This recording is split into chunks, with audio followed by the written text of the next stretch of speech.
Un buen día para todos. Sean bienvenidos a esta nueva versión del semillero de posgrado de la Facultad de Medicina de la Universidad de Antioquia.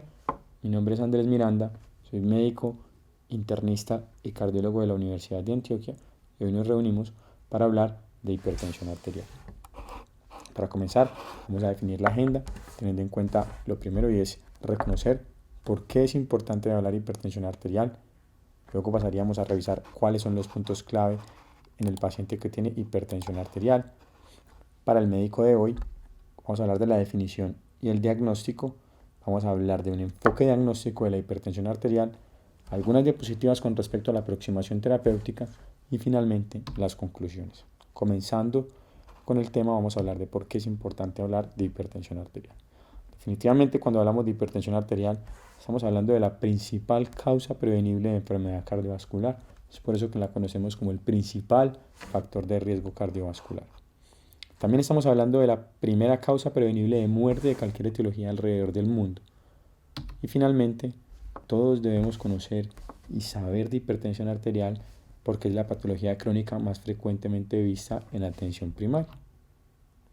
Cuando tratamos de establecer el panorama mundial de la hipertensión arterial, nos damos cuenta que afecta casi a 1 billón de personas. Esto se traduce en que afecta aproximadamente a la sexta parte de la población en todo el mundo.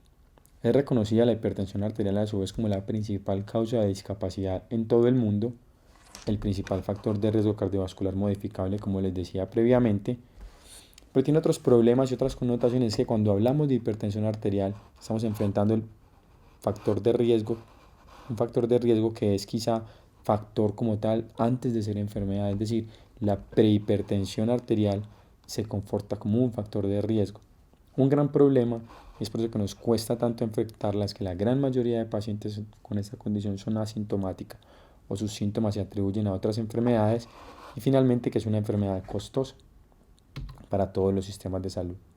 En nuestro país particularmente, la hipertensión arterial representa un problema de salud pública, afectando 4 de cada 10 personas adultas. Además, la mitad de esas personas desconocen que puedan tener hipertensión arterial y, como si esto no fuera suficiente, 1 de cada 3 personas que están en tratamiento con hipertensión arterial no logra llegar a la meta. Al ser un problema de salud pública, definitivamente tenemos que tomar estrategias. Existe un Día Mundial de la Hipertensión Arterial, al cual Colombia se acoge y se celebra el 17 de mayo bajo la campaña Conoce tus números, es decir, todos deberíamos conocer nuestras cifras de presión arterial. Como médicos debemos conocer cuáles son las complicaciones que enfrentamos o cuáles son las potenciales complicaciones que mi paciente con hipertensión arterial puede desarrollar. Como ustedes pueden ver en esta gráfica, afecta prácticamente cualquier órgano o sistema.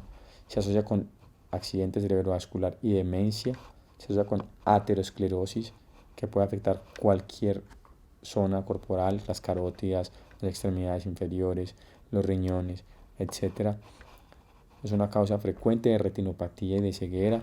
Se asocia con enfermedad aterosclerótica del corazón, con infarto, falla cardíaca. Es un factor de riesgo también para hablar de fibrilación auricular y es la segunda causa más común de enfermedad renal crónica, seguida únicamente por la diabetes mellitus. Si lográramos impactar o reducir o anular la hipertensión arterial como un factor de riesgo, podríamos lograr disminuir en un 50% los infartos agudos del miocardio y en un 60% los accidentes cerebrovasculares. Lograríamos reducir en una tercera parte todos los eventos cardiovasculares y ya habíamos dicho que es la segunda causa de enfermedad crónica terminal. Entonces lograríamos reducir esto. Muy bien. Cuando hablamos de la prevalencia, esta gráfica se las traje básicamente para mostrarles es que la prevalencia de hipertensión arterial aumenta, es una relación directa con la edad. A medida que envejecemos, somos más hipertensos los seres humanos. Eso es importante para aquellos médicos que trabajan con pacientes de programas de control de crónicos, los médicos internistas, los cardiólogos, los nefrólogos, etc. Es decir, a mayor edad yo tengo una mayor carga de hipertensión arterial y en personas por encima de 75 años lo que ustedes están viendo aquí es que alcanza una prevalencia en la población de hasta el 70 al 80%, es decir, ratificamos lo que decíamos previamente y es que todos debemos saber de hipertensión arterial. Y no solo que se haga más frecuente, y es que a medida que es más frecuente y a medida que es más alta, asocian los riesgos de ¿qué? De tener una muerte por enfermedad coronaria directamente proporcional a la edad y al nivel de hipertensión arterial, aumento del riesgo de tener una muerte por ACV. Básicamente esas son las razones por las cuales la hipertensión arterial es una enfermedad importante. Dando paso al siguiente punto de esta conferencia es discutir cuáles son los puntos clave para el médico de hoy. ¿Qué tiene que saber el médico de hoy con respecto a la hipertensión arterial? Cosas que han cambiado en los últimos años. Entonces comenzamos. Lo primero es con la toma de hipertensión, la presión arterial para el diagnóstico de la hipertensión arterial. Y eso es importante porque debemos comenzar a estimular el uso de la medición de las presiones ambulatorias en los pacientes.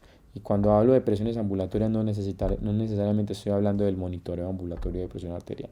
También es importante que nosotros como médicos comencemos a estimular el uso del mapa, del monitoreo en casa a nuestros pacientes. Y en aquellos pacientes que definitivamente no sean candidatos por diferentes razones al monitoreo en casa, pues utilizar más y con más frecuencia el mapa, que no solamente nos da unos parámetros de presión, sino que nos da otras variables que inclusive son pronósticas en nuestros pacientes. Debemos conocer también que en los ancianos debemos utilizar un umbral menos agresivo para el control de la presión arterial.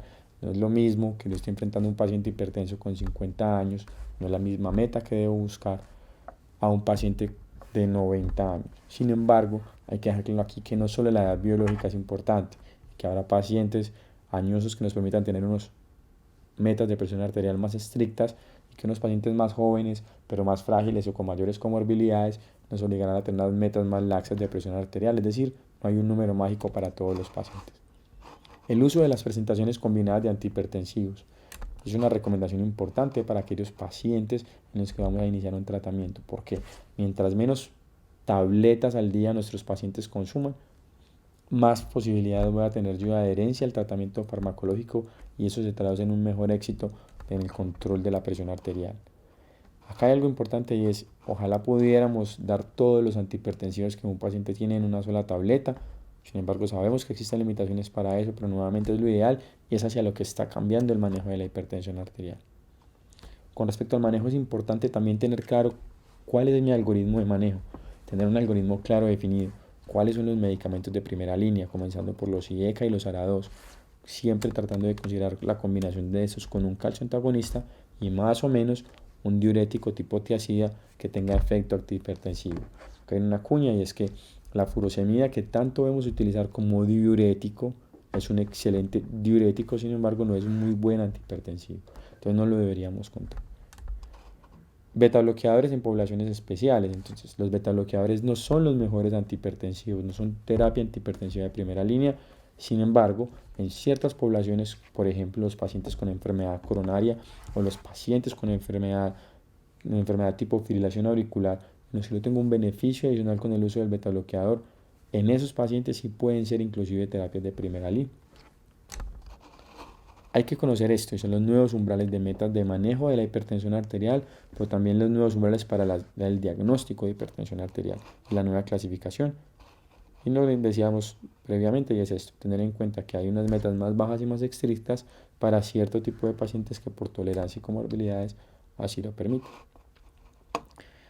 Definitivamente, esto es una de las cosas que nos va a comenzar a preocupar cada vez más y es debemos detectar tempranamente la adherencia al tratamiento. Y es que si mi paciente no está siendo adherente a los medicamentos, muy posiblemente va a tener un paciente no controlado que en cada consulta lo que voy a hacer es incrementar dosis medicinando antihipertensivos que no le van a funcionar porque mi paciente simplemente no los está consumiendo. Cuando yo detecto mala adherencia, mi segunda misión es ¿por qué el paciente está siendo mal adherente? Siempre debo intentar encontrar esto porque es una de las causas de pobre control de la presión arterial más frecuentes. Y finalmente, con respecto a los puntos clave, es esto, es reconocer que el paciente hipertenso es un paciente complejo, de difícil manejo y que debe ser manejado por un equipo de salud. Debe ser un manejo concurrente del médico, pero también debe haber una participación de enfermería, nutrición, psicología, que se encargan de hacer control de comorbilidades, control de dieta, prescripción de ejercicio, control de factores de riesgo como el sobrepeso, la obesidad, que además nos ayudan a el apoyo, la educación y el seguimiento de estos pacientes. Muy bien. Pasando a la siguiente parte de la conferencia, vamos a hablar un poquito de la definición y el diagnóstico de la hipertensión arterial. Para ambientar un poco esta discusión, vamos a comenzar con un caso clínico. Se trata de un hombre de 40 años, es casado, tiene 3 hijos y asiste a la consulta de cualquiera de ustedes con el motivo es de vengo al control del programa de colesterol. El paciente dice que hace 3 años le hicieron el diagnóstico de una dislipidemia y asiste para renovar la fórmula. Es asintomático cardiovascular, se siente bien, niega angina, niega cualquier otro síntoma cardiovascular. Sin embargo, refiere dormir poco y está estresado, como gran parte de los pacientes que vemos con regularidad. Dentro de sus antecedentes personales, es un paciente poco activo físicamente, sedentario, tiene malos hábitos alimentarios y niega otra enfermedad. Esa es la antropometría, es un paciente que pesa 92 kilogramos, tiene un índice de masa corporal de 30, una presión arterial en su consulta de 136/84, la frecuencia cardíaca de 86 latidos por minuto, la saturación de 91%, cercana a lo normal. Está hidratado, tiene mucosas rosadas, los ruidos cardíacos son rítmicos, no hay hallazgos anormales a la auscultación, punto de máximo impulso no desplazado, una auscultación pulmonar sin datos relevantes, y a la evaluación abdominal pues encontramos que tiene un gran palículo adiposo, el paciente es obeso, no tiene masas ni megalias, tiene un perímetro abdominal de 102 centímetros. Tiene unos pulsos distales conservados y no tiene signos de enfermedad arterial periférica. Aquí hay una pregunta y ¿es este paciente hipertenso? ¿Qué dirían ustedes? ¿El paciente con las herramientas que tenemos hasta ahora se podría considerar hipertenso? ¿Sí o no? ¿O quizá necesitaríamos otras opciones como podría ser? Necesitaríamos más información. Es básicamente lo que vamos a desarrollar para poder llegar al diagnóstico de hipertensión arterial. Las 2 guías más recientes que nos dictan sobre los parámetros para el diagnóstico de la hipertensión arterial son estas dos. Esta publicada en el año 2017, vemos que es la guía de los americanos, es la guía de múltiples sociedades de los americanos. Y estas publicadas en el año 2018, que es la guía de la Sociedad Europea de Cardiología. Vamos a hablar cada una de ellas, tiene particularidades con respecto al diagnóstico de hipertensión arterial que vamos a mencionar a continuación. ¿Cómo definen los americanos la hipertensión arterial? Los americanos en su guía del año 2017-2018 deciden decir que la presión arterial normal es que sea por debajo de 120 la sistólica y menor de 80 la presión arterial diastólica. Dicen que para ello se comienza a considerar que una presión arterial está elevada cuando está entre 120 y 129 milímetros de mercurio, la sistólica, y la diastólica sea menor de 80, y comienzan a hablar de hipertensión arterial estadio 1 cuando la presión está entre 130 a 140 milímetros de mercurio, la sistólica, o la diastólica entre 80 a 89 milímetros de mercurio. Y estadio 2 es todo lo que sea sistólica mayores a 140, como estamos viendo acá, o mayores a 90 de presión arterial diastólica. Esto que está resaltado aquí es lo que ha sido como el punto de discordia máxima entre la guía europea y la guía americana que vamos a ver a continuación. Y es que ellos han decidido poner un umbral más bajo, 10 milímetros de mercurio más bajo, para hablar de hipertensión arterial estadio 1 a lo que habíamos conocido previamente, que era por encima de 140 milímetros de mercurio. La pregunta es, ¿por qué los americanos decidieron cambiar el punto de corte? Y vamos a mostrar algunos resultados de unos estudios que nos pueden llevar a tener claridad en ese motivo. Este es un metaanálisis publicado en el año 2014, es un metaanálisis muy grande, 1.5 millones de pacientes, incluyeron pacientes de múltiples estudios en múltiples épocas, sujeto a heterogeneidad importante, recogieron pacientes entre el 97 y el año 2010, y ¿qué encontraron? Encontraron que el menor riesgo cardiovascular se obtiene cuando la presión arterial se encuentra entre 90 a 114, la sistólica, y la diastólica entre 60 y 74. Que presiones arteriales por encima de 114 ya comienzan a ser factor de riesgo para tener desenlaces cardiovasculares adversos. Entonces la pregunta aquí sería, bueno, ¿y de qué magnitud? Entonces ellos nos mostraron eso.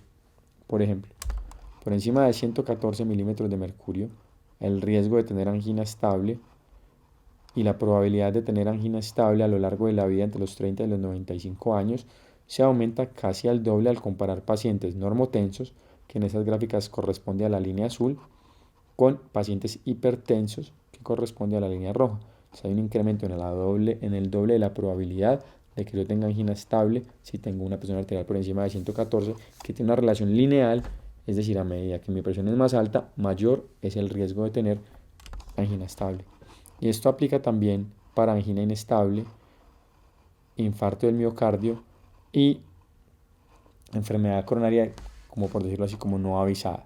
Entonces, cambiaron el riesgo porque presiones por encima de 114 se asocian con el riesgo de tener enfermedad coronaria en cualquiera de sus manifestaciones, como ustedes ven acá en los gráficos de arriba.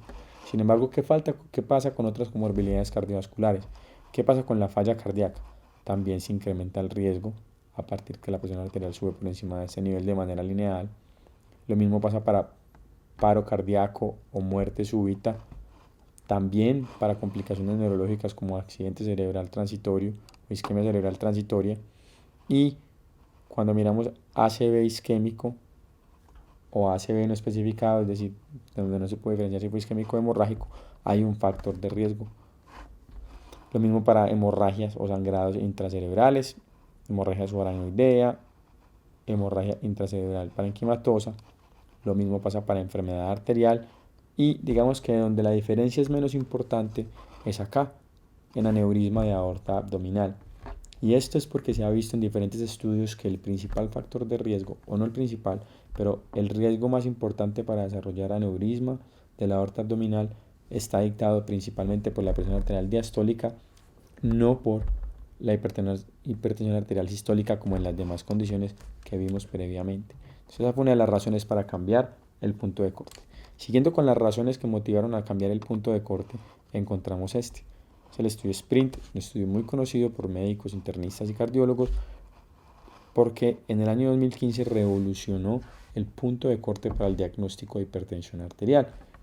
Este estudio que nos mostró, recogió pacientes con un riesgo cardiovascular elevado y trató de, pero sin diabetes, y eso es importante aquí mencionarlo, y trató de comparar cómo le iba a estos pacientes si yo buscaba un objetivo o una meta estricta de control de presión arterial de 120 milímetros de mercurio en comparación con una meta de 140 milímetros de mercurio. ¿En cuanto a qué? A reducir las tasas de eventos cardiovasculares mayores fatales y no fatales y muerte de cualquier causa. La conclusión de este estudio fue que en los pacientes en el grupo de control más estricto se logró disminuir los eventos cardiovasculares, pero eso tuvo un precio. El precio que se pagó fue en eventos adversos, como les voy a mostrar a continuación. En esta diapositiva lo que encontramos son los resultados del estudio SPRINT en cuanto a las metas de presión arterial en cada grupo.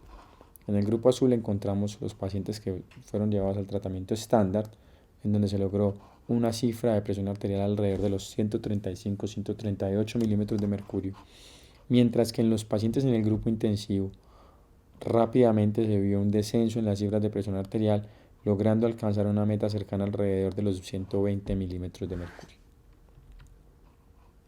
Esta es la gráfica del desenlace primario, de lo que era el compuesto cardiovascular que mencionábamos ahorita, donde se logra ver una reducción de los eventos cardiovasculares fatales y no fatales más o menos después del primer año de tratamiento. Se lograron reducir estos eventos en un 25% y esto fue estadísticamente significativo, teniendo una menor tasa de eventos en el grupo de tratamiento intensivo, la línea amarilla, como ustedes pueden ver aquí.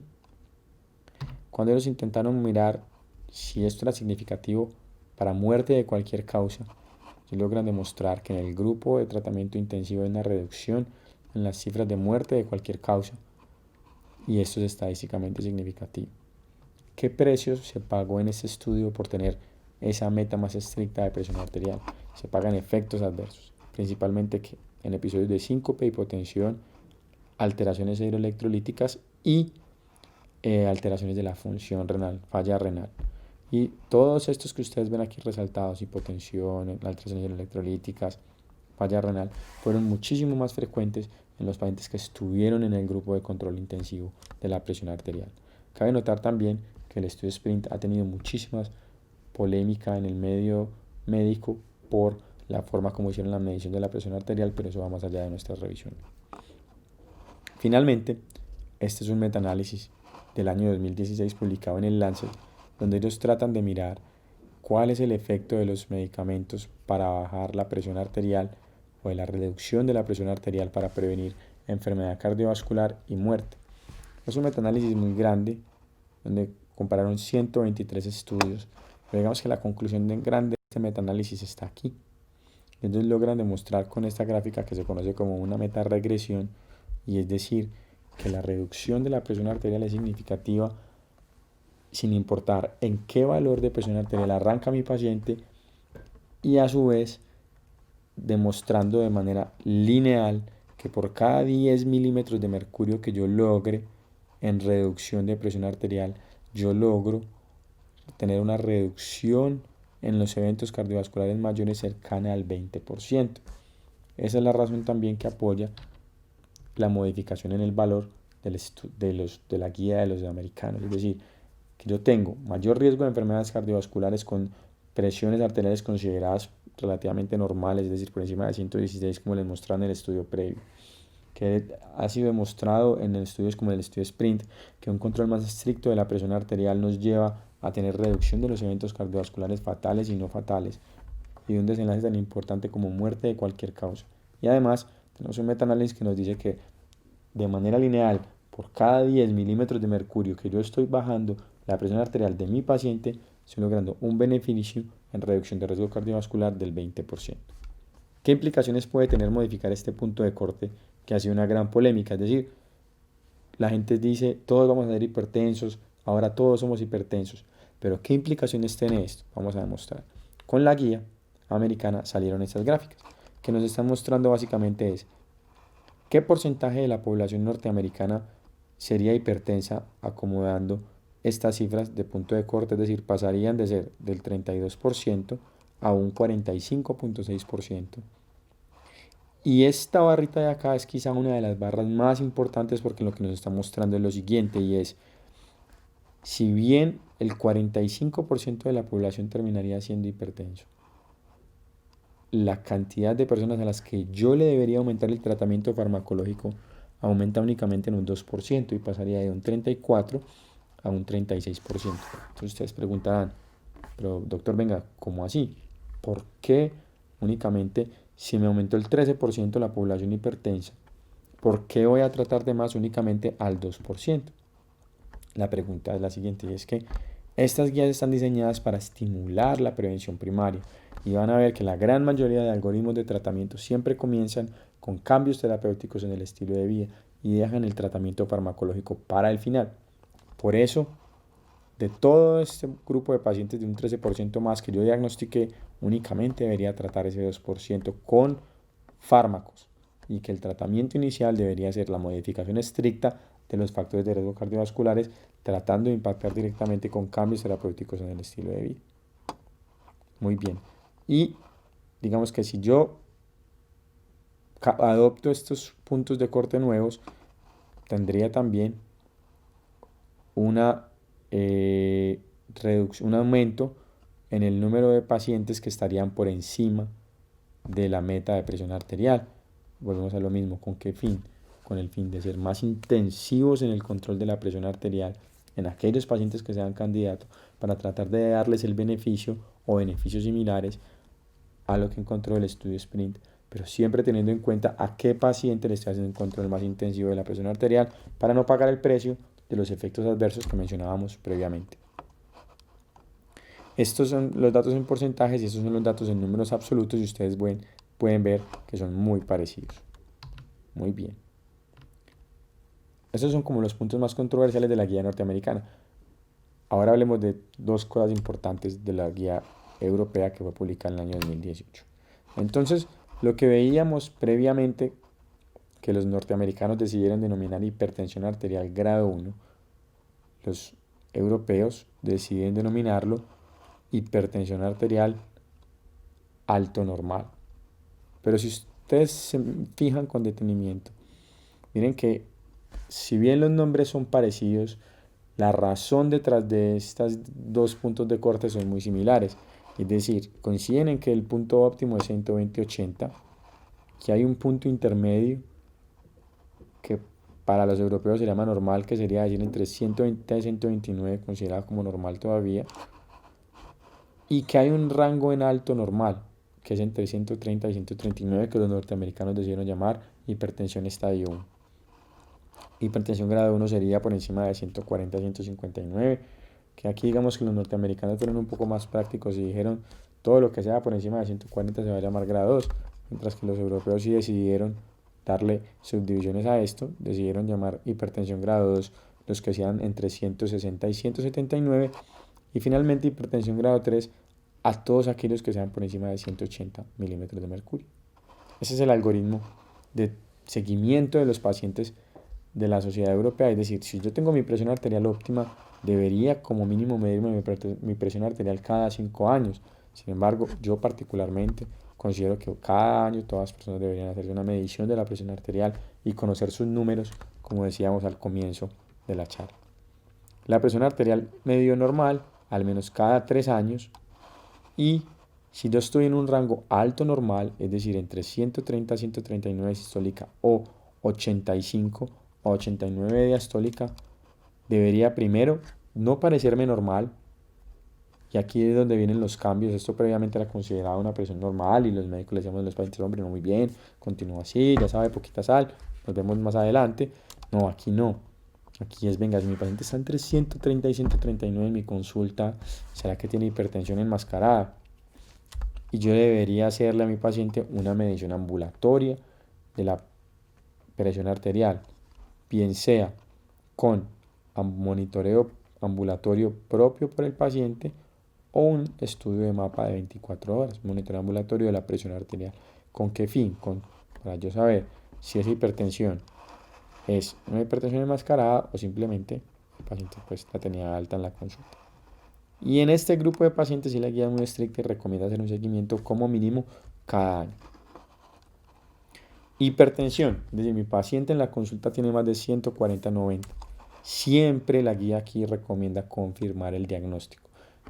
Y los diagnósticos se confirman, bien sea con mediciones repetidas, es decir, visitas repetidas, o el monitoreo periódico de la presión arterial que hacíamos previamente, o mediciones fuera de la consulta como el monitoreo ambulatorio del paciente o el mapa. Y finalmente, dependiendo de lo que salga aquí, vamos a tratar y hacer otras intervenciones adicionales.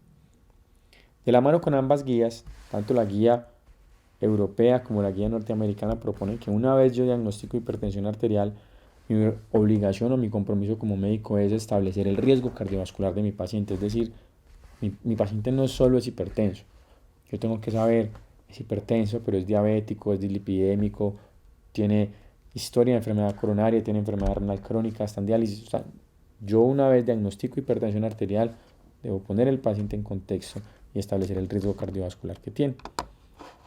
La guía norteamericana, por su parte, establece que se utilice este puntaje, que es el score ASCVD. Es una escala de calculadora de riesgo cardiovascular. Problemas. 1. No está ampliamente validada en población hispana. Y 2. No está ampliamente validada en población joven, por debajo de los 40 años. Esta guía considera que el riesgo cardiovascular elevado es todo aquel que a través de este puntaje sea mayor al 10%. Por su parte, los europeos tienen una evaluación como multimodal del riesgo cardiovascular. Y ellos parten el riesgo en varios componentes o en varios grupos grandes. El primero es los factores demográficos. ¿Cuáles son las características demográficas que me dan a mí un mayor riesgo cardiovascular? Entonces comienzan desde el sexo. Mayor riesgo cardiovascular en hombres que en las mujeres. La edad, el consumo de tabaco, que puede ser historia o actual, un colesterol total elevado, que vamos a ver más adelante los números, o un HDLC bajo, es decir, la famosa dislipidemia heterogénica, la hiperuricemia, la diabetes mellitus, el sobrepeso es un factor de riesgo, o la obesidad, historia familiar de enfermedad prematura. ¿Y qué define la enfermedad familiar prematura? Es decir, aquella que aparezca en hombres por debajo de los 55 años o en mujeres por debajo de 65, que tenga historia familiar o de los padres de hipertensión arterial de inicio temprano, que tenga menopausia temprana, el sedentarismo, las alteraciones psicosociales o socioeconómicas y Finalmente, una frecuencia cardíaca por encima de 80. Nos dicen que estos son los factores demográficos agravantes del riesgo cardiovascular. Aparecen aquí otros puntos de vista, es decir, vamos yendo de lo demográfico a lo clínico, y a lo clínico, antes de ir a la enfermedad establecida, reconocer enfermedades que se pueden manifestar de manera asintomática. Aquí tiene algunas variables para hablar de eso. Entonces, por ejemplo, la presencia de rigidez arterial evaluada por una presión de pulso mayor a 60 milímetros de mercurio, o una velocidad de onda de pulso mayor a 10 metros por segundo en las carótidas o en las femorales evaluadas por Doppler. En el electrocardiograma, tener la presencia de hipertrofia ventricular izquierda por los diferentes puntajes se considera un factor de riesgo. También la presencia de daño renal temprano determinado por la microalbuminuria, microalbuminas entre 30 y 300 consideradas positivas.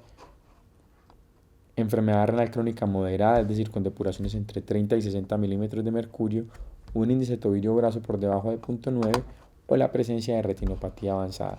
Todas estas, para la guía europea, son marcadores tempranos de enfermedad. También considera dentro del siguiente grupo los pacientes con enfermedad cardiovascular establecida. ¿Y qué es enfermedad cardiovascular establecida? Tener enfermedad cerebrovascular, es decir, un ACV isquémico, un ACV hemorrágico o episodio de isquemia cerebral transitoria. Enfermedad arterial coronaria, entonces haber tenido un infarto al miocardio, haber tenido angina o haber tenido una revascularización, bien sea quirúrgica o percutánea, para enfermedad coronaria. La presencia de placas ateromatóxicas en las imágenes de Doppler de carótidas o en las ecocardiografías o en los Doppler de otros órganos también se considera como enfermedad cardiovascular establecida. Falla cardíaca, y aquí es importante incluir los pacientes con falla cardíaca con FEBI preservada y los pacientes con enfermedad arterial periférica y fibrilación auricular. Este grupo de pacientes son los que ya desarrollaron un evento cardiovascular. Y eso es importante porque para mí, de entrada, esos pacientes pertenecen a esta categoría y es la categoría de alto riesgo. Entonces, una vez los europeos hacen la clasificación de esos factores de riesgo cardiovascular que mencionamos ahí, lo que hacemos a continuación es esto, es estimar el riesgo cardiovascular a 10 años. Pacientes de alto riesgo, muy alto riesgo, se consideran aquellos que tienen enfermedad cardiovascular documentada, lo decíamos ahorita, que tuvieron un infarto, un ACV isquémico, un ACV hemorrágico, que tienen una fibrilación auricular o que tienen enfermedad aterosclerótica de las extremidades, entre otros, se consideran que ya tienen enfermedad cardiovascular establecida. La presencia de enfermedad cardiovascular inequívoca por imágenes, que es lo que decíamos ahorita, placas significativas, por ejemplo, en un dúplex de carótida, ya está hablando que hay aterosclerosis establecida en esos pacientes. Diabetes mellitus es una condición de muy alto riesgo cuando se acompaña de compromiso de órgano blanco, por ejemplo, la presencia de proteinuria y otros factores de riesgo cardiovasculares importantes, como la hipertensión o la hipercolesterolemia. La enfermedad renal crónica severa en aquellas personas con una depuración de creatinina por debajo de 30 mililitros por minuto también se consideran de muy alto riesgo, es con enfermedad renal crónica, y un score calculado por encima del 10%, que es, digamos, el puntaje que les proponen. Alto riesgo, personas con cualquiera de las siguientes, es decir, que tengan una elevación muy alta de un factor de riesgo aislado, es decir, personas con colesteroles muy altos, personas con hipercolesterolemia familiar, hipertensión arterial de más de 180 milímetros de mercurio de sistólica o 110 de diastólica. La gran mayoría de pacientes con diabetes mellitus que no tienen otras comorbilidades establecidas, es decir, los pacientes con diabetes tipo 2 de reciente diagnóstico, los pacientes con diabetes mellitus tipo 1 jóvenes, la cardiomiopatía hipertensiva con hipertrofia ventricular izquierda también hace parte de acá, el compromiso renal moderado con depuraciones entre 30 y 60 o un puntaje score entre 5 a 10%. El riesgo moderado son personas con un score alto, entre 1 a menos del 5%, hipertensión arterial de grado 2, y la gran mayoría de pacientes que están en la edad media, que son hipertensos, pertenecen a este grupo porque no tienen comorbilidades establecidas ni diabetes. Y finalmente los más raros de todos, que son estos, los pacientes jóvenes de bajo riesgo o los pacientes con hipertensión arterial aislada y poca carga de las demás comorbilidades. Miren que la guía siempre recomienda establecer el riesgo de los pacientes, el riesgo cardiovascular de los pacientes utilizando para los europeos este puntaje. Si nosotros somos suramericanos, ¿podemos utilizar el puntaje SCORE? La respuesta es sí. Ellos dan este ajuste que se debería multiplicar el resultado por 0.7 para ajustar a población suramericana. ¿Qué hacemos con el puntaje SCORE? Se hace este mapa de calor. ¿Cómo funciona? Utilizamos qué estadio de hipertensión tiene el paciente, estadio 1, estadio 2, estadio 3, qué otros factores de riesgo tiene y finalmente aquí en qué rango de hipertensión arterial está mi paciente. Más adelante en el caso clínico que introducimos vamos a utilizarlo para que veamos cómo se usaría. Sin embargo, yo les he mostrado dos puntajes norteamericanos como el ASCVD o el puntaje SCORE de los europeos para estimar el riesgo cardiovascular, pero ninguno de esos es hecho en Colombia con población hispana. ¿Qué hacemos en Latinoamérica? Definitivamente, este es un estudio de la Revista Colombiana de Cardiología donde se demuestra que no tenemos puntajes validados en nuestro medio, ¿sí?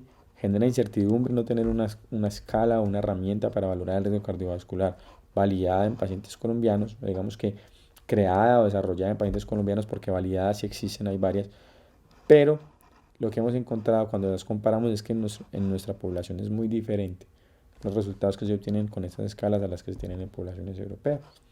¿Qué hay que hacer? Estimular a que se desarrollen escalas en nuestro medio. Muy bien.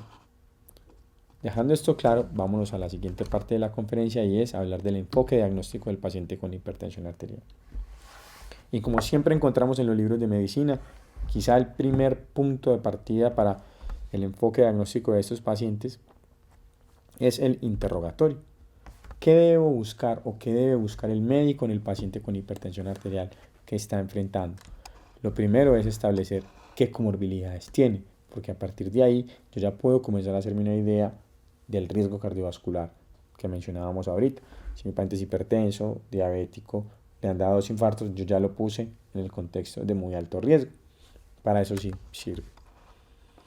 La historia familiar es uno de los modificadores de los factores de riesgo que veíamos, por ejemplo, para los europeos. ¿Qué tiempo de evolución lleva la hipertensión arterial? ¿Hace cuánto se la diagnosticaron? ¿Qué tiempo lleva esa presión arterial no controlada? Porque eso me habla o me abre el panorama de las posibles complicaciones que puedo tener en ese paciente. Siempre debo tratar de buscar etiologías secundarias, que vamos a ver más adelante en una gráfica cuáles son algunos de los puntos clave. Síntomas cardiovasculares. Debo interrogar a todo paciente hipertenso por lo que yo no quiero que le dé. Ha tenido angina, ha tenido síntomas que sugieren una enfermedad coronaria, tiene sintomatología de falla cardíaca, tiene episodios de isquemia cerebral transitoria o ha tenido algo que pueda corresponder, por ejemplo, a las secuelas de una ACV. Es decir, siempre debo buscar, si claudica mi paciente, siempre buscar sintomatología que se asocie con las complicaciones. Esto es muy importante, lo mencionábamos al comienzo, siempre debo direccionar la adherencia del paciente al tratamiento antihipertensivo y no solo la adherencia sino la tolerancia. ¿Y por qué? Porque ambas están estrechamente relacionadas. Si el paciente no tolera el tratamiento, muy posiblemente no va a ser adherente y requiere una modificación de la terapia. Y finalmente los hábitos, particularmente ¿qué? Dos cosas. Uno, la adherencia a las medidas no farmacológicas, por ejemplo el consumo de sal. Y dos, la adherencia al ejercicio y digamos que a la terapia pues, de rehabilitación cardiovascular.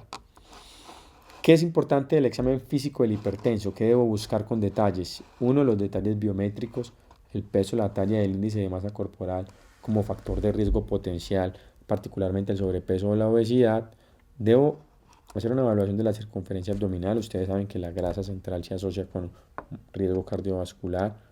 Debo hacer un buen examen neurológico tratando de detectar secuelas, por ejemplo, de enfermedad neurológica, de enfermedad cerebrovascular.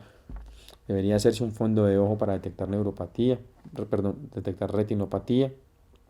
Debo hacer palpación y auscultación de carótidas, buscando soplos, buscando la intensidad de los pulsos. Evaluar los pulsos periféricos tratando de detectar o tamizar posible enfermedad arterial periférica. Debo tomar también la presión arterial en ambas manos en aquellos pacientes en los que yo parezca que hay divergencia en la toma de la presión arterial, que tengo la presión arterial muy elevada en un brazo, pues yo debería intentar confirmarlo en el otro brazo. Y Durante mi examen físico también debo direccionar las posibles causas de hipertensión arterial secundaria, como por ejemplo buscar manchas café con leche que se asocian con feocromocitoma, hacer una palpación abdominal de quistes o de unos riñones grandes para pensar en riñón poliquístico como causa de enfermedad secundaria. Debo hacer una auscultación cardíaca completa para buscar específicamente soplos y debo hacer una palpación del punto de máximo impulso para tratar de mirar si el paciente podría estar con signos de falla cardíaca o signos de dilatación cardíaca. Siempre también coaccionarse por las posibilidades de hipertensión de origen endocrino como el Cushing o la acromegalia y signos de enfermedad tiroidea. Recuerden que el hipertiroidismo o las alteraciones del calcio también se asocian con hipertensión arterial secundaria. Siempre debo confirmar en la consulta el diagnóstico de hipertensión arterial. Y es importante aquí tener en cuenta estos 3 puntos claves. Debo tener los insumos adecuados, debo tener una buena técnica para la toma de la presión arterial y debo hacer un adecuado seguimiento a mis pacientes. Si en mi consulta hoy no me cuadra algo que estoy viendo, debería hacer un seguimiento estricto. Esos son algunos de los pasos importantes para tomar la presión arterial. Debo preparar al paciente, es decir, que el paciente tenga un reposo previo a la toma de la presión arterial. Puede ser en la sala de espera, puede ser mientras lo interrogo, pero no que el paciente llegue al consultorio e inmediatamente llevarlo a tomarle la presión arterial. Debo tener una técnica adecuada y ojo con esto, que es muy importante. Hay estudios que nos han demostrado, por ejemplo, que 9 de cada 10 estudiantes de medicina no toman la presión arterial adecuadamente, que muchos profesionales de la salud, incluyendo cardiólogos, no hacen una buena toma de la presión arterial, o lo que es más grave aún, que muchos profesionales de la salud en ocasiones ni siquiera tomamos la presión arterial de nuestros pacientes en la consulta. Debo hacer las mediciones necesarias para aclarar el diagnóstico. Entonces, si no escucho, si no siento, si no me cuadra, vuélvala a tomar. Evite inventar los números, eso es muy importante. Debo dejar las mediciones registradas. En ocasiones es necesario hacer los promedios. Le tomé 3, le tomé 2. Vamos a dejar un promedio aquí de la presión arterial de hoy. Y es muy importante el último punto de esta flechita. Muy importante que el paciente conozca sus cifras de presión arterial y en ese caso recuerden lo que mencionábamos al comienzo en la campaña, por ejemplo, mundial del Día de la Hipertensión Arterial, es que cada paciente debería conocer sus números de presión arterial. ¿Cómo la mido? ¿Cuáles son las herramientas que tenemos para medir la presión arterial? Sin duda, creo que la principal o por donde arranca todo, donde todo comienza, es en las mediciones en el consultorio. También tenemos el monitoreo ambulatorio de la presión arterial, que es un dispositivo similar a este. Consiste en esta primera parte, que es como, digamos, la consola, por decirlo así, donde está todos los circuitos, donde están los botones, donde está pues como la programación del monitor. Finalmente tiene esta manguera y tiene un tensiómetro acá. El paciente se lo lleva puesto. La idea es que el paciente tenga una vida cotidiana lo más cercana a lo normal posible, que vaya al trabajo, que camine, que haga todo. No se recomienda que los pacientes que tienen MAPA saquen el día libre y se vayan para la casa, quedarse acostados, completamente quietos en reposo, porque no vamos a tener una interpretación de las cifras señales de ese paciente en cotidianidad. Y finalmente tenemos el monitoreo en casa de la presión arterial. Y aquí hay varias cosas importantes para decir. Uno, debemos educar a nuestros pacientes en cómo registrarlo, cómo es el formato, cómo tomar las presiones, anotarlas, registrarlas. Eso es importante. Y 2, debemos incentivar a nuestros pacientes que sus tensiómetros de monitoreo en casa sean de brazo. No se recomienda el automonitoreo con monitores de muñeca porque son muy imprecisos, y que con regularidad hagan revisar o calibrar sus dispositivos para que sean confiables. Muy bien.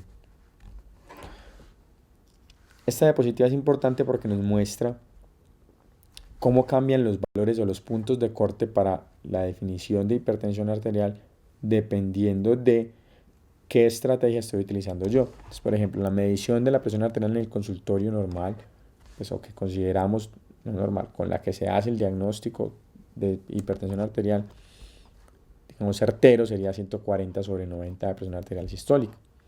Pero miren que ese punto de corte cambia si yo estoy utilizando monitoreo ambulatorio, es decir, MAPA. Cuando yo evalúo las presiones diurnas, yo puedo considerar 135/85. Cuando evalúo las presiones durante el sueño, puedo considerar normal por encima de 120 de sistólica o 70 de diastólica. Y cuando evalúo el promedio de esas presiones, tanto las mediciones diurnas como las mediciones nocturnas, el valor normal por MAPA es de 130 a 80 milímetros de mercurio.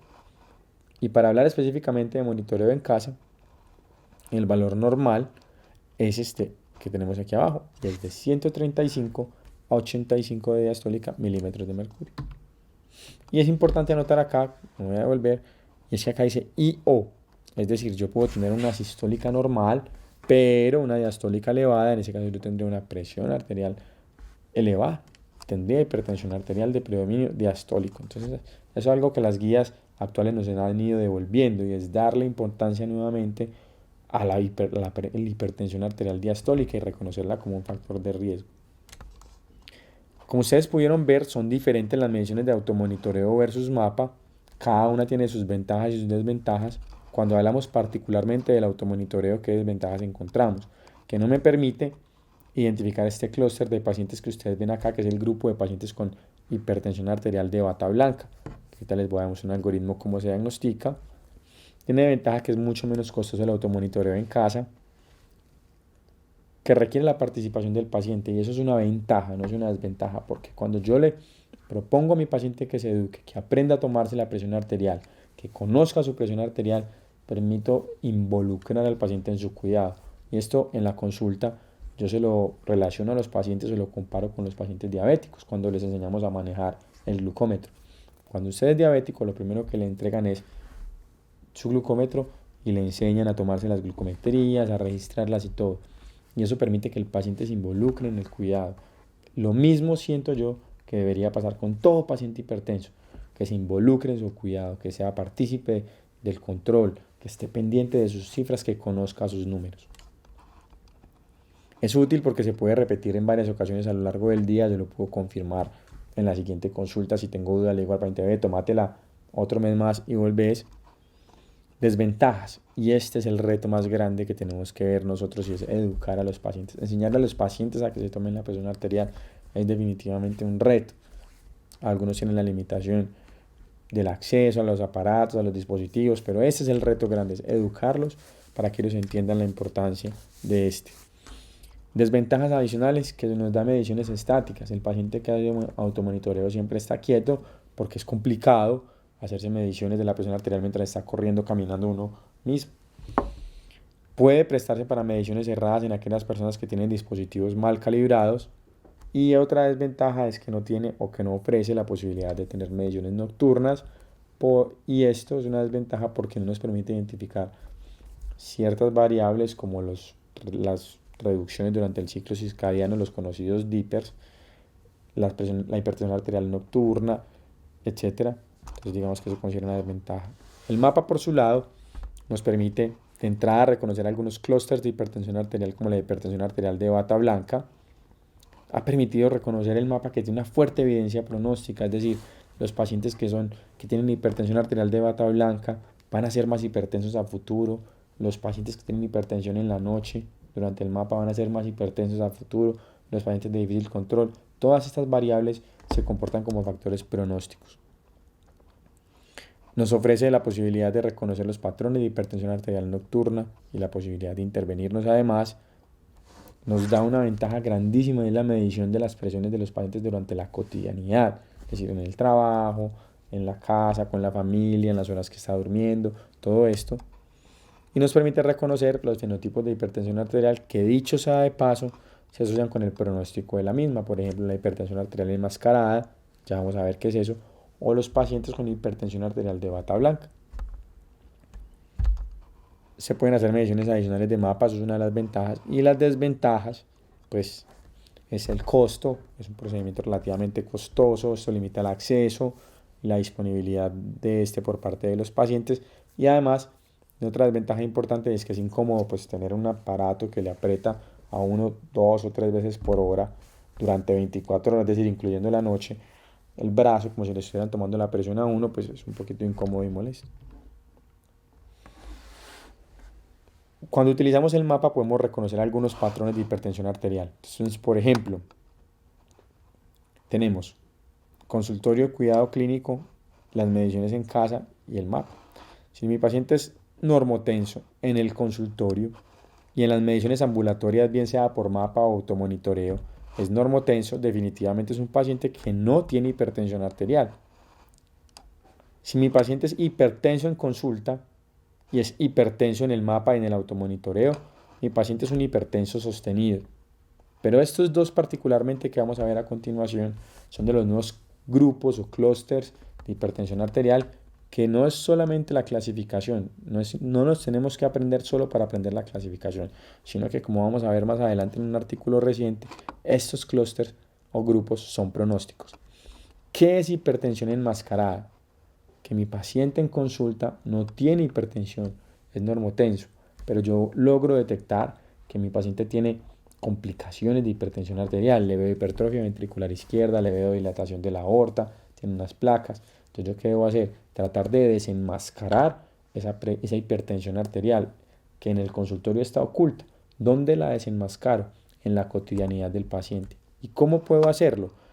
Con monitoreos fuera del consultorio, bien sea con un mapa de 24 horas o con mediciones en casa por parte del paciente. Y el segundo clúster importante son los pacientes con hipertensión arterial de bata blanca. ¿Y cómo es esto? Esta es el paciente que en el consultorio está hipertenso. Cada que viene donde el doctor lo único que hace es aumentar, aumentar, aumentar y aumentar medicamentos. Y que el paciente en el seguimiento ambulatorio tiene presión arterial normal. Es decir, tiene un efecto o una hipertensión de bata blanca. ¿Qué tenemos acá? Los dos algoritmos para el diagnóstico de hipertensión arterial enmascarada e hipertensión arterial de bata blanca.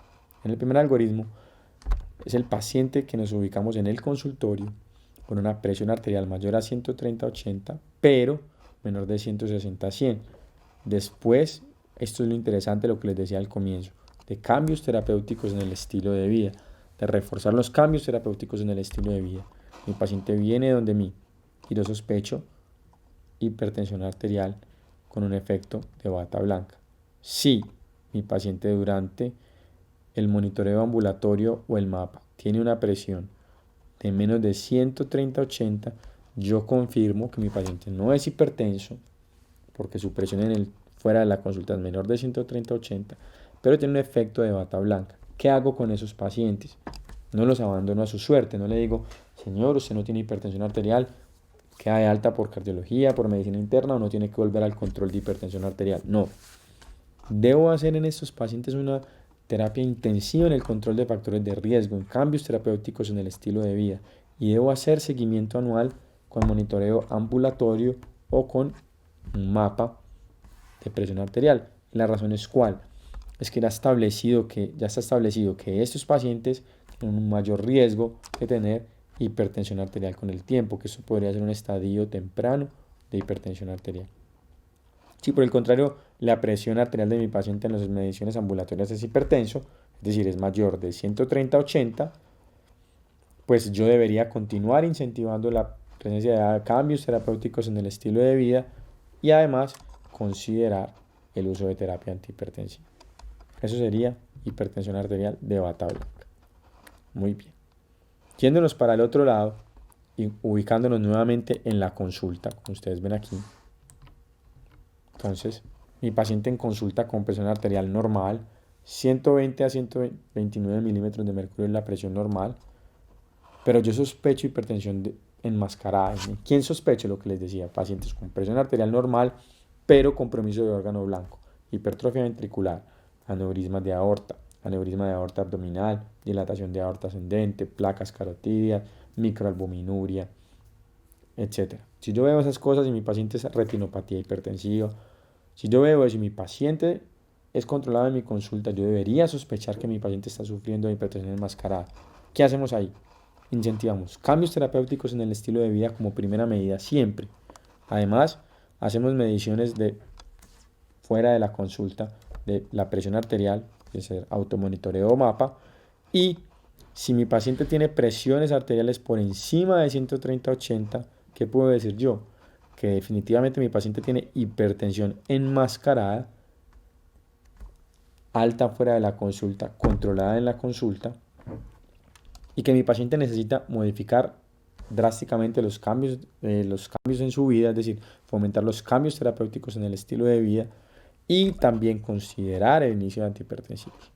Si por el contrario el paciente no tiene la presión alta en el monitoreo ambulatorio, simplemente es una presión arterial elevada, lo habíamos dicho, para los americanos, y debo seguir con la modificación de hábitos y continuar haciendo seguimiento anual con monitoreos fuera del consultorio. ¿Para qué? Para detectar que esa hipertensión enmascarada no progrese a una hipertensión sostenida o que mi paciente no migre a hipertensión enmascarada. Muy bien. ¿A quién le hacemos automonitoreo o mapa? ¿Qué paciente con hipertensión arterial necesita automonitoreo? Todos, a mi manera de ver. Todos deberíamos enseñarle al paciente a tomarse la presión arterial. Y creo que todo hipertenso debería al menos una vez en la vida tener un mapa para evaluar el control, para evaluar efectos adversos, para evaluar si está más hipertenso en la noche, etc., para optimizar el tratamiento. Algunas recomendaciones que nos dan las guías con respecto a eso es: mi paciente hipertenso que no está en metas, que tiene elevaciones súbitas de presión arterial, personas con presiones de repente de 200, en mi consulta, en la consulta de cualquiera de ustedes, debería llevarse a un mapa para mirar qué está pasando. Sospecha de hipertensión enmascarada, ya dijimos la importancia, ¿por qué? ¿Sí? Ya vimos cómo se sospecha también. Pacientes con efectos adversos, es decir, esto no es, los monitoreos fuera del consultorio no son solo para los pacientes que están mal controlados o con hipertensión arterial. También podemos utilizarlo en aquellos pacientes con hipotensión postural, sospecha de que tienen la presión demasiado baja, que se nos está yendo la mano con el tratamiento antihipertensivo. Cuando sospecho que hay hipertensión arterial resistente, ¿será que mi paciente es un verdadero resistente o por el contrario lo que estoy viendo es un efecto bata blanca?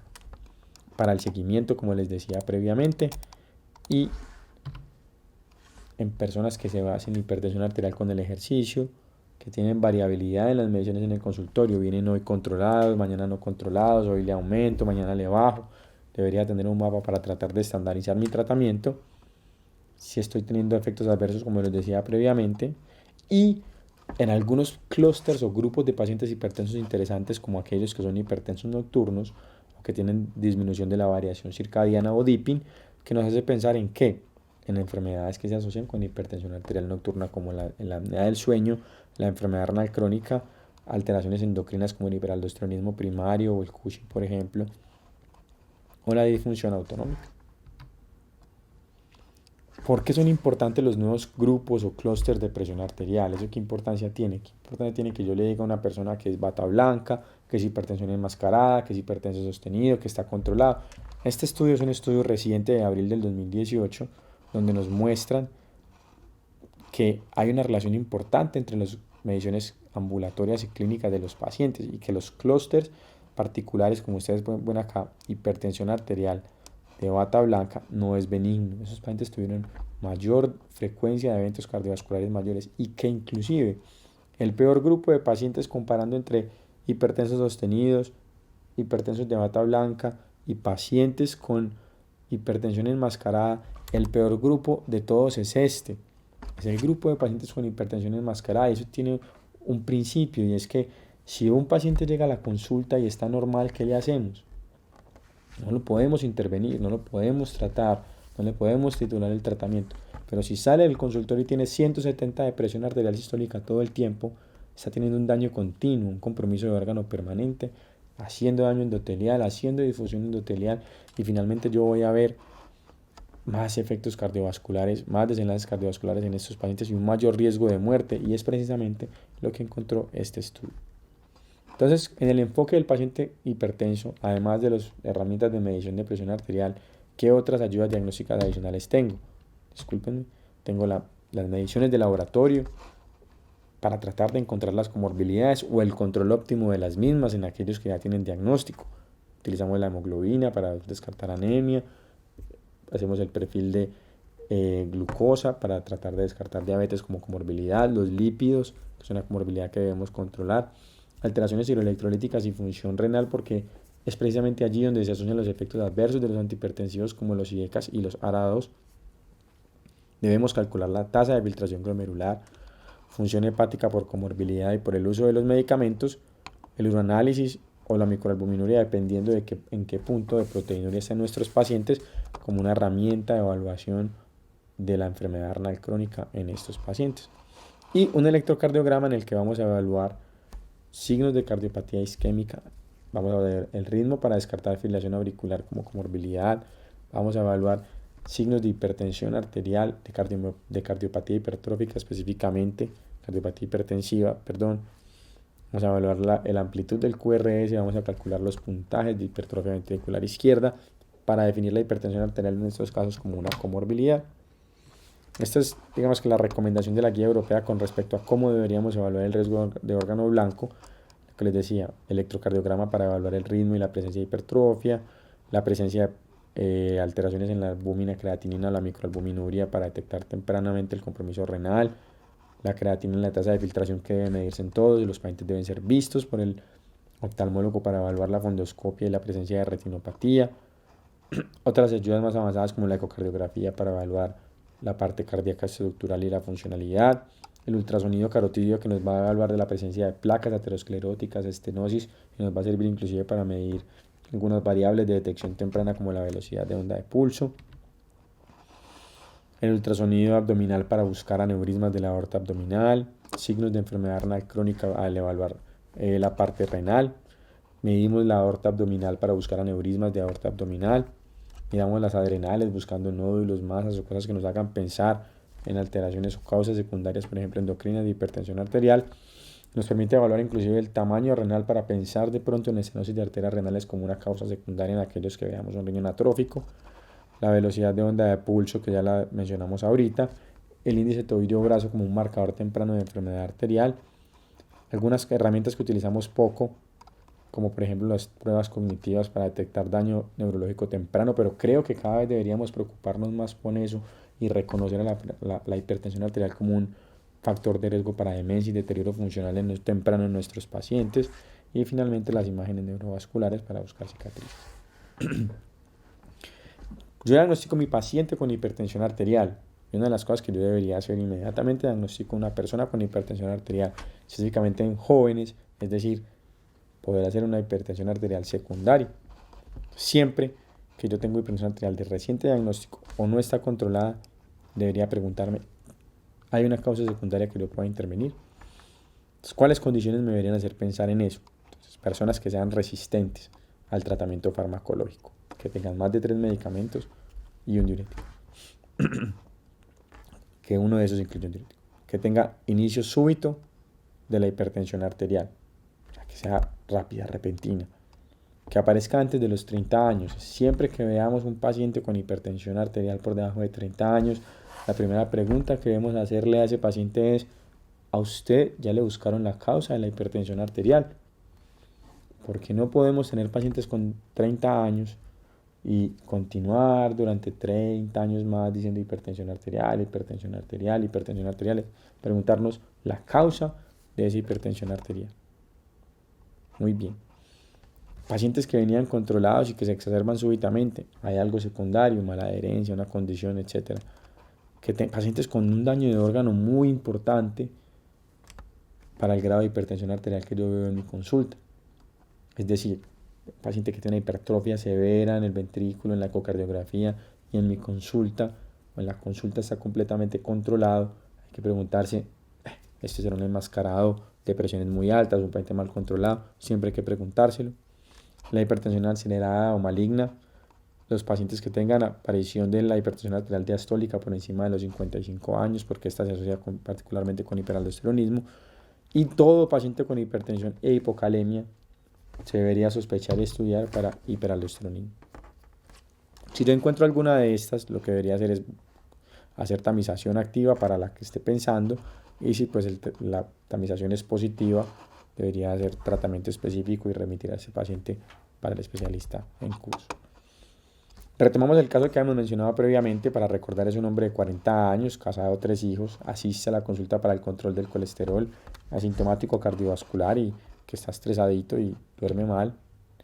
Estas eran sus medidas. Recordemos que es obeso, que tenía una presión arterial en la consulta de 136/84 y que, digamos que además de la obesidad y una cintura de 102 centímetros, no tenía hallazgos más importantes o relevantes al examen físico. Habíamos hecho esta pregunta al principio y era, ¿este paciente es hipertenso? ¿Sí o no? ¿O sería necesario tener opciones adicionales? Yo particularmente en este momento diría que necesitamos más información y que con lo que hemos visto a lo largo de esta conferencia, una sola medición de hipertensión arterial de presión arterial, perdón, no es suficiente para hacer el diagnóstico de hipertensión arterial.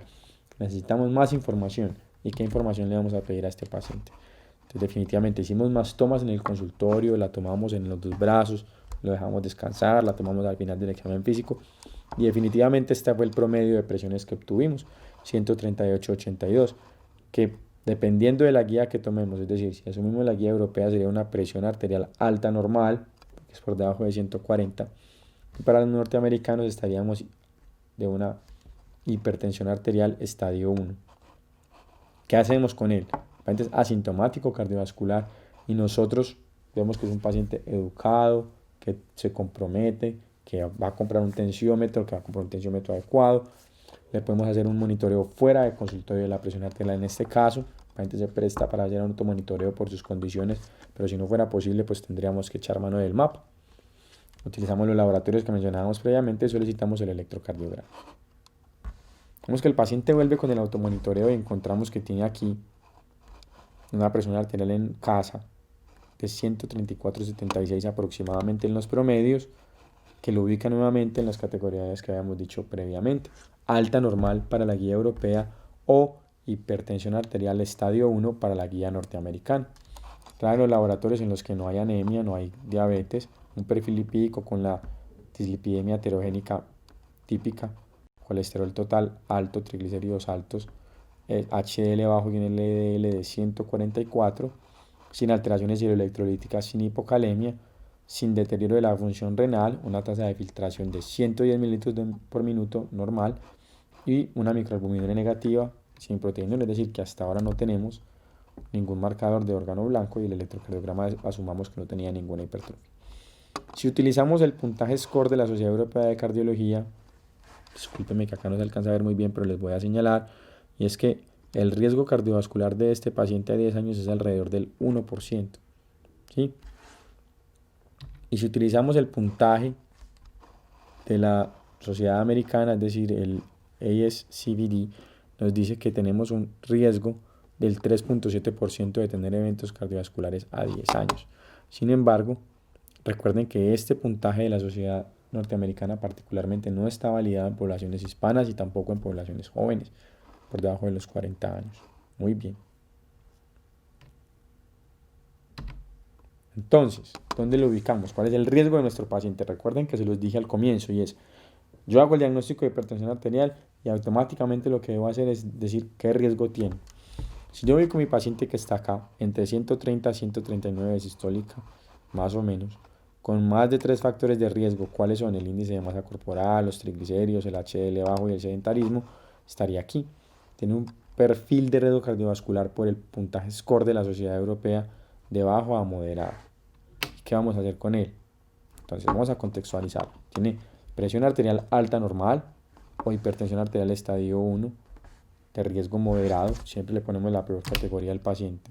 Tiene además dislipidemia mixta heterogénica, es obeso, es sedentario y hasta ahí llego con la caracterización completa de mi paciente que iba a salir con el diagnóstico de hipertensión arterial en el primer encuentro.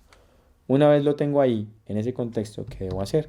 Vamos a hablar un poquito de la aproximación terapéutica, que es la última fase de esta charla. ¿Qué tenemos acá? Y es que el manejo de la hipertensión arterial no es una receta de cocina y definitivamente es un mensaje que quiero que les quede claro. Esto es una tabla del libro de Bramwell, del capítulo de hipertensión arterial, donde nos muestra cuáles son los medicamentos más apropiados en ciertos grupos de pacientes. Los pacientes hipertensos en general siempre consideramos calcioantagonistas, antagonistas del receptor de aldosterona, bloqueadores del receptor de aldosterona, los inhibidores de la enzima convertidora, los IECAs, y digamos que aquí también podríamos utilizar los diuréticos. Hipertensión en ancianos, básicamente lo mismo, hipertensión en pacientes con hipertrofia ventricular, básicamente los mismos medicamentos, pacientes con diabetes, los mismos. Digamos que hay ciertas condiciones, por ejemplo, en pacientes no diabéticos con enfermedad renal crónica donde aparecen los beta bloqueadores, reacción secundaria, es decir, aquellas personas con enfermedad cardiovascular establecida, los beta bloqueadores son importantes. Es decir, el mensaje grande con esto es reconocer ciertas poblaciones especiales que se benefician de usar otros medicamentos antihipertensivos. ¿Qué nos dice la guía? Que una vez diagnosticamos una hipertensión arterial, consideramos, y luego de haber hecho un énfasis muy importante en los cambios terapéuticos en el estilo de vida, consideramos una tableta a quienes, lo primero, entonces, a quienes monoterapia, bajo riesgo, grado 1 y que tengan una presión arterial sistólica por debajo de 150 a los mayores de 80 años. Esas personas monoterapia. ¿Y con qué hacemos monoterapia? IECAS o ARA2 más, dependiendo del caso, un calcio antagonista o un diurético. Si yo con eso, con 2 medicamentos, no tengo un control inicial, podría considerar combinaciones, idealmente en una tableta, que se les mencionaba al principio. Es de las cosas que más está cambiando en la hipertensión arterial y es iniciar con combinaciones, idealmente 2 medicamentos dependiendo del rango de presión y con más de una tableta. ¿Qué vamos a utilizar ahí? Más de un medicamento, perdón, en una tableta, los dos medicamentos. ¿Qué vamos a utilizar ahí? IECAS o ARA2 más calcio antagonistas y finalmente agregaríamos un diurético y ahí yo la tendría a mi paciente en un tratamiento completo. Y si con eso no tengo control, estaríamos hablando de hipertensión arterial resistente, que como les dije al principio es tener más de 3 medicamentos antihipertensivos y que uno de esos incluya un diurético. Y ahí consideraríamos otros medicamentos de segunda línea, como por ejemplo espironolactona o otros diuréticos, bloqueadores alfa, por ejemplo como el prazosin o beta bloqueadores. Básicamente esos son los que deberíamos utilizar. Y aquí hay una advertencia con respecto a los beta bloqueadores que también lo habíamos mencionado previamente y es considérelos más temprano si hay una indicación específica para usarlos, es decir, aprovechelo, por ejemplo, en quienes falla cardíaca, en pacientes con enfermedad coronaria o pacientes con fibrilación auricular. Si mi paciente es hipertenso y tengo enfermedad coronaria, o sea, ya salimos de la población general a las poblaciones especiales. Los beta bloqueadores aparecen más temprano, luego de los IECAS o los ARA2. Aparecen los diuréticos y finalmente, si no estoy en un control, considerar la triple combinación de todos estos, es decir, ARA2, diuréticos, calcio antagonistas y beta bloqueadores. Si no logro un control con esto, estaría en el contexto de hipertensión arterial resistente. La guía europea nos dice que siempre si el paciente es resistente, el medicamento siguiente debería ser espironolactona, siempre y cuando no esté contraindicado. En otros escenarios, ¿qué otros antihipertensivos usar? En personas, por ejemplo, con enfermedad renal crónica. Recuerden que la enfermedad renal crónica es dependiente, la hipertensión en pacientes con enfermedad renal crónica es dependiente de volumen en su fisiopatología. Y por eso aquí se recomienda utilizar de manera temprana los diuréticos de asa para facilitar un mayor control de volumen. Y nuevamente aquí hay un globito en la guía que nos dice esto y es considerar el uso de beta bloqueadores en cualquier momento de esos pacientes siempre y cuando haya una indicación para ello. Porque en enfermedad renal crónica particularmente no se ha demostrado un beneficio directo de los beta bloqueadores, pero sí para las condiciones asociadas a ellos. Finalmente, si hay resistencia, siempre en la tercera línea debería considerarse espironolactona siempre y cuando no esté contraindicado. Y si está contraindicado, alfa bloqueadores, otros beta bloqueadores, otros más raros como clonidina o minoxidil. Muy bien, este pues es también en pacientes con enfermedad renal crónica. Y finalmente en pacientes con falla cardíaca, por ejemplo. Entonces miren qué ventajas o qué diferencias hay aquí es, siempre inicie con IECA, que lo necesita el paciente para la falla cardíaca, beta bloqueadores que lo necesita el paciente con la falla cardíaca y el diurético que lo necesita el paciente para la falla cardíaca como tal. Finalmente, si no logro un control que los medicamentos de falla cardíaca me están ofreciendo además para la hipertensión arterial, considero combinaciones de los mismos y además un antagonista del receptor mineralocorticoide, que en este caso sería espironolactona, que también le sirve a la falla cardíaca. Digamos que es un poquito más fácil. Pacientes con fibrilación auricular, consideraciones muy similares a la población previa, sin embargo aparece aquí esto, y es que si no existe una contraindicación para el uso de calcio antagonistas no hidropiridínicos, como por ejemplo tener una fracción de eyección por debajo del 40%, se recomienda en este grupo de pacientes utilizarlos de manera más temprana que en los demás, es decir, IECA o ARA2 más beta bloqueador o eso es importante, calcio antagonista no dihidropiridínico, como cuáles, como verapamil o como diltiazem, o betabloqueadores, si es del caso, más otros calcio antagonistas. Y si no hay control con esto, pues considerar finalmente en el siguiente paso la triple combinación con diuréticos. Con respecto a las metas de tratamiento, ustedes pueden ver aquí que la gran mayoría de metas de tratamiento, la gran mayoría de enfermedades es tener nuestros pacientes ojalá en 130-80, excepto en pacientes que no tengan enfermedad cardiovascular establecida y que tengan un riesgo bajo donde se podría hacer más laxo, o si bien esta guía, que es la guía norteamericana, nos lo dice, más laxo en pacientes con comorbilidades o condiciones que nos favorezcan las complicaciones. Esta es la gráfica de metas de la Sociedad Europea, donde ustedes pueden ver que prácticamente es lo mismo, la meta 130-80 para la gran mayoría de poblaciones, excepto en poblaciones de mayor edad y más frágiles, donde la meta comienza a subirse 130-139, dependiendo, como les decía, de la edad y de la fragilidad de los pacientes. Entonces, para comenzar a cerrar, hay digamos que unos mensajes clave en el tratamiento de la hipertensión arterial, y es: hay que identificar y controlar los factores de riesgo y los desencadenantes, lo primero. Segundo, siempre, y por eso está en rojo, toda estrategia terapéutica en el paciente con hipertensión arterial debe comenzar con los cambios terapéuticos en el estilo de vida. Hay que garantizar adherencia y preguntarle a los pacientes por ella misma. Hay que evaluar tolerancia. Si el paciente no se aguanta los medicamentos, no se los va a tomar. Tengo que ver a mi paciente y decir: el mejor esquema para este señor que tiene estas comorbilidades es este. No es una receta de cocina el tratamiento de la hipertensión arterial. Siempre debemos utilizar máximas dosis toleradas, pero no en monoterapia. Solo en condiciones especiales monoterapia, y por el contrario, incentivamos el uso de combinaciones y ojalá combinaciones de una sola tableta. Y no olvidar el paciente hipertenso. Una vez le empezamos el tratamiento, ya hipertenso, chao, esta es la fórmula y no venga por acá más. Todo lo contrario, hay que estimular un seguimiento estrecho y titular la terapia hasta lograr las metas. Digamos que esto es un algoritmo con respecto a los puntos de corte y digamos que cómo hacer el enfoque del tratamiento, el seguimiento de tratamiento de los pacientes. Si mi paciente tiene hipertensión arterial normal, nunca lo debo abandonar y siempre debo hacer seguimiento, específicamente promocionando esto: cambios terapéuticos en el estilo de vida. Miren que se los decía al principio, el grupo de pacientes con presión arterial elevada, al 120-129, aquí no dice tratar, aquí dice terapias no farmacológicas. Y en el grupo de pacientes de 130-139, que por la guía norteamericana son hipertensos, es grado 1, es estimar el riesgo. Si el riesgo es alto, siempre sea alto o bajo, lo primero es cambios terapéuticos en el estilo de vida y considerar tratamiento con medicamentos en los que tienen un riesgo alto.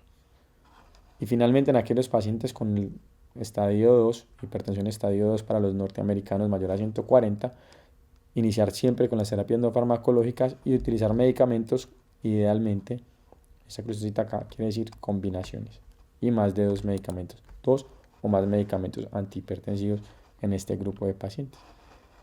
Aquí vamos a hacer el seguimiento al año, mínimo una vez al año para aquellos óptimos o normales.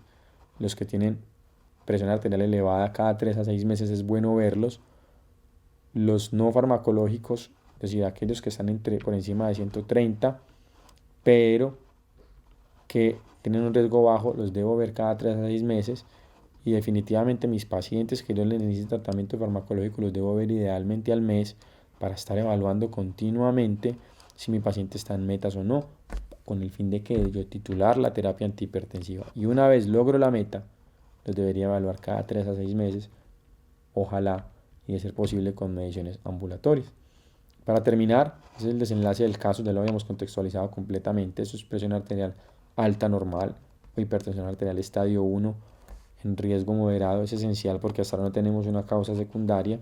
Encontramos una dislipidemia mixta, obesidad y sedentarismo.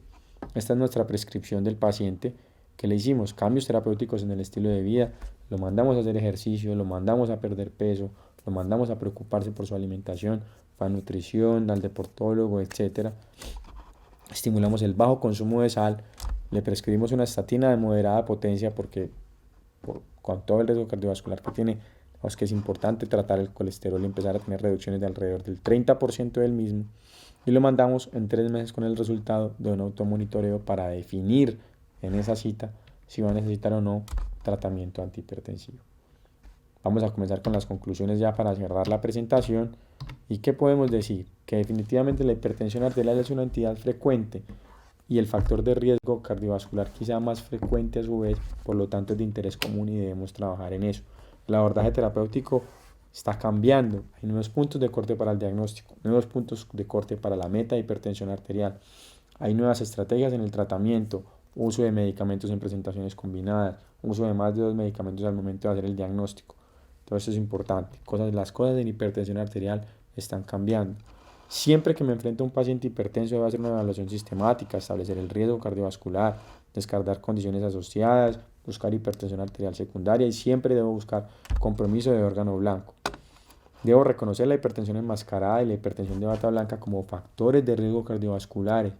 No son benignos, inclusive ustedes vieron en el estudio del New England que los pacientes con hipertensión enmascarada es el peor grupo que les va en cuanto a desenlaces cardiovasculares.